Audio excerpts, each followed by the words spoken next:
The Eternal Horizon was humanity's most ambitious project, a starship built not for war or colonization, but for exploration. It was a testament to the indomitable spirit of a species that had once been bound to a single fragile world and now sought to uncover the mysteries of the universe.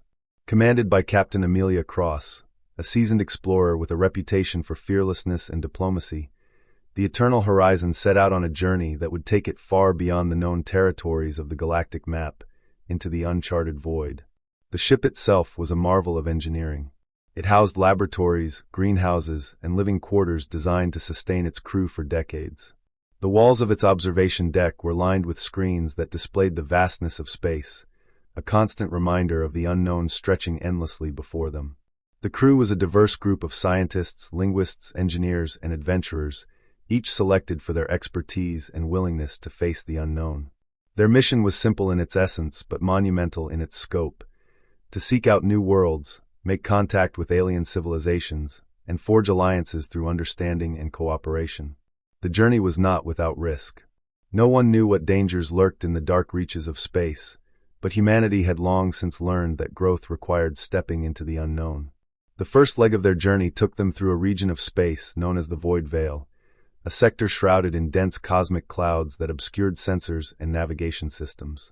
For weeks, the ship sailed through the dark, its crew navigating by instinct and calculations that bordered on guesswork.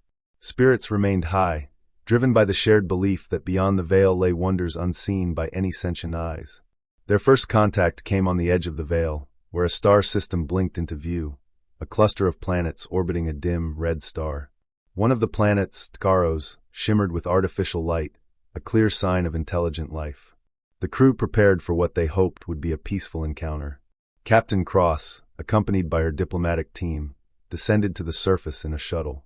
Tkaros was a world of towering crystalline structures and sprawling cities built into the cliffs and valleys. The air hummed with energy, and the sky was a mosaic of colors reflecting off the crystalline spires. They were greeted by the Tkarn, a tall, insectoid species with iridescent exoskeletons and multifaceted eyes. Communication was difficult at first. Human languages were unlike anything the Tkarn had encountered, but the crew's linguists worked tirelessly to bridge the gap. Days turned into weeks, and what began as cautious exchanges evolved into mutual curiosity. The Tkarn were fascinated by humanity's history, their tales of survival and resilience. In return, they shared their knowledge of energy manipulation and crystal-based technology, concepts that pushed the boundaries of human understanding.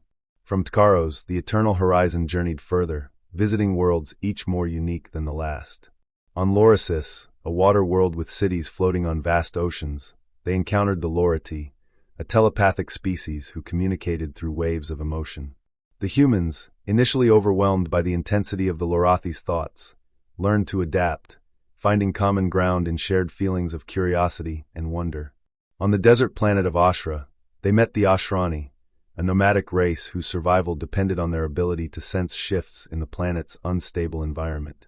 The Ashrani taught the crew about resilience and adaptability, while the humans shared their knowledge of environmental technology, helping the Ashrani stabilize their settlements. Not all encounters were peaceful. In the shadow of a dying star, the Eternal Horizon encountered the Core, a militaristic species who viewed outsiders with suspicion and hostility.